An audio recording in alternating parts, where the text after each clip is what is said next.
വിഎസിന് capital punishment കൊടുക്കണമെന്ന് പറഞ്ഞുവെന്ന സുരേഷ് കുറുപ്പിന്റെ പരാമർശത്തെ തള്ളി ചിന്താ ജെറോം. ഇത് മാധ്യമ സൃഷ്ടി മാത്രമെന്നും ആലപ്പുഴ സമ്മേളനത്തിലോ ചർച്ചയിലോ അത്തരം പരാമർശമുണ്ടായിട്ടില്ലെന്നും ചിന്താ ജെറോം പറഞ്ഞു.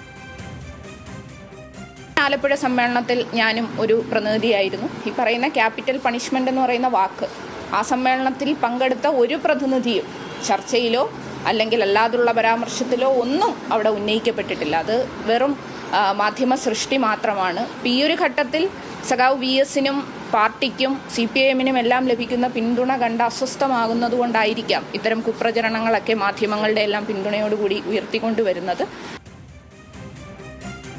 വിവരങ്ങളുമായി തിരുവനന്തപുരത്ത് നിന്നും ബിനിലാണ് ചേരുന്നത്. ബിനിൽ, മാധ്യമ സൃഷ്ടി എന്ന് പറയുമ്പോൾ അത് സുരേഷ് കുറുപ്പ് മാധ്യമത്തിൽ എഴുതിയതാണ് ഇന്ന് ക്യാപിറ്റൽ പണിഷ്മെന്റ് എന്നുള്ളത്. എന്നാൽ അത്തരം വാർത്തകൾ തള്ളുകയാണോ ചിന്താ ജെറോം?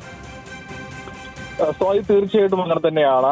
സുരേഷ് കുറുപ്പിന്റെ ലേഖനത്തിൽ പറയുന്നത് വിഎസിനെ ക്യാപിറ്റൽ പണിഷ്മെന്റ് നൽകണമെന്ന് പറയുന്നത് കൊച്ചു പെൺകുട്ടി എന്നാണ് പറഞ്ഞത്. ഇപ്പോൾ നവമാധ്യമങ്ങളടക്കം അന്ന് ആലപ്പുഴ സമ്മേളനത്തിലുണ്ടായിരുന്ന ചിന്താ ജെറോമിലേക്കാണ് ആളുകൾ അത് കൊണ്ടുചെന്നെത്തിച്ചത്. അല്ലെങ്കിൽ അത്തരം നവമാധ്യമങ്ങളിൽ സോഷ്യൽ മീഡിയ അടക്കം അത്തരം എഴുത്തുകൾ ഉണ്ടായിരുന്നു. ആ ഘട്ടത്തിൽ കൂടിയാണ് ഇപ്പോൾ ചിന്താ ജെറോം പ്രതികരിച്ചത്. ചിന്താ ജെറോം പറയുന്നത് ആലപ്പുഴ സമ്മേളനത്തിൽ താൻ ഉണ്ടായിരുന്ന തന്റെ ആദ്യത്തെ സമ്മേളനമാണ്. സമ്മേളനത്തിൽ ഉടനീളം പങ്കെടുത്ത ആളാണ് താൻ. അങ്ങനെ ഒരു പ്രതിനിധിക്കും വിഎസിന് ക്യാപിറ്റൽ പണിഷ്മെന്റ് നൽകണം അങ്ങനെ ഒരു വാക്ക് പോലും പറഞ്ഞിട്ടില്ല എന്നാണ് ചിന്താ ജെറോം വിശദീകരിക്കുന്നത്. ഇത് മാധ്യമ സൃഷ്ടി എന്നാണ് അവർ പറയുന്നത്. പക്ഷേ അത് സുരേഷ് കുറുപ്പിന്റെ ലേഖനമാണ്. ആ ഘട്ടത്തിൽ മാധ്യമ സൃഷ്ടി എന്ന വാക്കാണ് ചിന്താ ജെറോം ഉപയോഗിക്കുന്നത്. മാത്രമല്ല അതിൽ സുരേഷ് കുറുപ്പ് ഏത് സാഹചര്യത്തിലാണ് അങ്ങനെ എഴുതിയത് തനിക്ക് അറിയില്ല.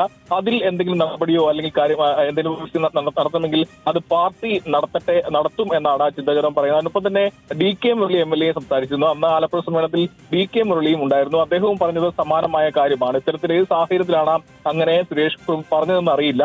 മാത്രമല്ല എഴുത്ത് എങ്ങനെ ഇപ്പോൾ വന്നുവെന്ന് അറിയില്ല. പക്ഷേ അത്തരത്തിലൊരു പരാമർശം ഒരു ഘട്ടത്തിൽ പോലും ഈ പാർട്ടിയുടെ സമ്മേളനത്തിലെ ചർച്ചകളിലോ അല്ലെങ്കിൽ അങ്ങനെ ഒരു രീതിയിലും ഉണ്ടായിട്ടില്ല. പാർട്ടിയിൽ സ്വാഭാവികമായിട്ട് സമ്മേളനം നടക്കുമ്പോൾ വിമർശനങ്ങളൊക്കെ സ്വാഭാവികമാണ്. പക്ഷേ ഇത്തരം അധിക്ഷേപങ്ങളോ ഇത്തരം പരാമർശങ്ങളോ ഉണ്ടായിട്ടില്ല എന്നാണ് ആവർത്തിച്ച് DK മുരളിയും ചിന്താ ജെറോവും പറയുന്നത്.